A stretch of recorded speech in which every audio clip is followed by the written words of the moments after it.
इस प्रोग्राम का एक उद्देश्य है कि आप सब लोगों को ये विश्वास दिलाना कि जैसे हम लोगों ने शुरू किया था वैसे आप भी शुरू कर सकते हो। तो जब मैंने कंपनी शुरू की थी तो पहले साल का टर्नओवर था 1,85,000 और बहुत सारे प्रॉब्लम्स थी। एमएसएफसी का लोन था, लोन बढ़ता बढ़ता 5-6 सालों में करीब 50-60 लाख का लॉस इकट्ठा हुआ था। और उसके बाद एक दोस्त ने कहा कि चलो फ़ॉरेन चलते हैं, एक अमेरिका में एग्जीबिशन है, वहाँ जाना है। तो मैंने कहा पहले इतना लॉस है और लॉस कहाँ बढ़ाते हो। उसको अकेला जाना नहीं था। उसने कहा ठीक है, तेरा यदि नहीं हुआ कुछ भी काम तो तेरे पैसे मैं भर दूंगा, अभी मैं भर रहा हूँ, चल हो गया तो मेरे को दे देना, नहीं तो फिर पैसे मेरे। तो उनके साथ मैं पहली बार गया। और वैसे भी गवर्नमेंट तो रिफ़ंड करती है, तो गवर्नमेंट की एक MEI स्कीम है, जिस MEI स्कीम है, मार्केट असिस्टेंस स्कीम है, जिसमें आपको आने जाने का खर्चा, वहाँ रहने का, ऐसा करीब आपको 1.5 से 2 लाख रुपए गवर्नमेंट की तरफ से मिलता है। आप सभी लोग उसका फ़ायदा उठा सकते हैं। तो उस स्कीम के तहत हम लोग पहली बार गए, अमेरिका में एक स्टॉल डाला और वहाँ एक बायर आके मिला, बहुत सारे मिले, उसमें से एक मिला और उसने कहा क्या बनाते हो। हमने कहा 10 टन बनाते हैं। उसने कहा ठीक है, पूरी कैपेसिटी आपकी खरीद ली।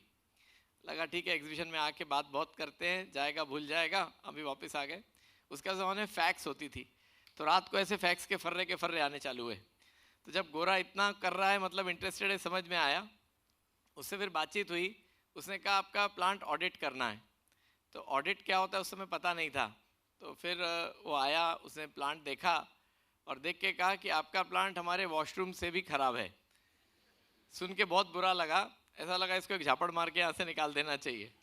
पर फिर खुद को कंट्रोल किया और फिर उसको पूछा कि भाई क्या करना पड़ेगा। तो उसने कहा बहुत अपग्रेडेशन करना पड़ेगा, फार्मा का स्टैंडर्ड ये नहीं चलता है अमेरिका में। तो फिर उसके लिए और पैसे की ज़रूरत थी, उसका भी तरीका निकाला, उसी से एडवांस लिया, उसको बैंक गारंटी दी। जब भी भाजपा के नागपुर के रमेश मंत्री जी थे, नागपुर नागरिक बैंक के, उन्होंने सहायता की और उसके थ्रू उनसे पहला हमारे को एडवांस मिला, अपग्रेड किया। और वहाँ से जब चलने चालू हुए तो हम अमेरिका में हमने मैग्नीशियम स्टेट, हमारा एक एक्सीपिएंट होता है जो हर गोली में ऑलमोस्ट पड़ता है, आप जितनी गोलियाँ खाते हो सब में वो आइटम पड़ता है। और वो चीज़ का पहला DMF, drug master file, America में, एशिया की हम पहली कंपनी थे और दुनिया की दूसरी जिसने वो फाइल किया। वो फाइल करने के बाद फाइजर, नोवार्टिस, सैनोफी के साथ बात बढ़ती गई और अभी हमारे को गवर्नमेंट ऑफ इंडिया ने PLI स्कीम में शामिल किया है, जो अभी बात हो रही थी, जिसके तहत करीब 60 करोड़ का इनिशियल गवर्नमेंट फंडिंग करती है। और वो प्रोडक्ट जो इंडिया में इंपोर्ट होते हैं वो बनाने के लिए और एक्सपोर्ट बढ़ाने के लिए गवर्नमेंट सपोर्ट करती है। तो हमारी एक्सीपिएंट ओनली कंपनी है। ये जो इनएक्टिव इंग्रेडिएंट होते हैं उसको एक्सीपिएंट कहते हैं। 400 लोग आज काम करते हैं। और सबसे बड़ी बात क्या है कि हमारे देश में मैन पावर की कॉस्ट कम है और ये मैन पावर की कॉस्ट बाहर के देशों में बहुत ज़्यादा है। तो हम इनडायरेक्ट मैन पावर एक्सपोर्ट ही कर रहे हैं। तो ये जो एक्सपोर्ट पॉसिबल है, इसका रीज़न सिर्फ हमारा देश है जो हमें अपॉर्चुनिटी दे रहा है, उसका हम सब ने फ़ायदा उठाना चाहिए। और जैसे नितिका फार्मा इस साल एम कर रही है, 200 करोड़ का हमारा टारगेट है, वैसे ही आप सब लोग भी आगे बढ़ सकते हैं। तो 2 लाख से 200 करोड़ की जर्नी इस एक्सपोर्ट की वजह से पॉसिबल हुई है और यदि हमारी हुई है तो सबकी हो सकती है। ऐसी मैं सबके लिए कामना करता हूँ। धन्यवाद।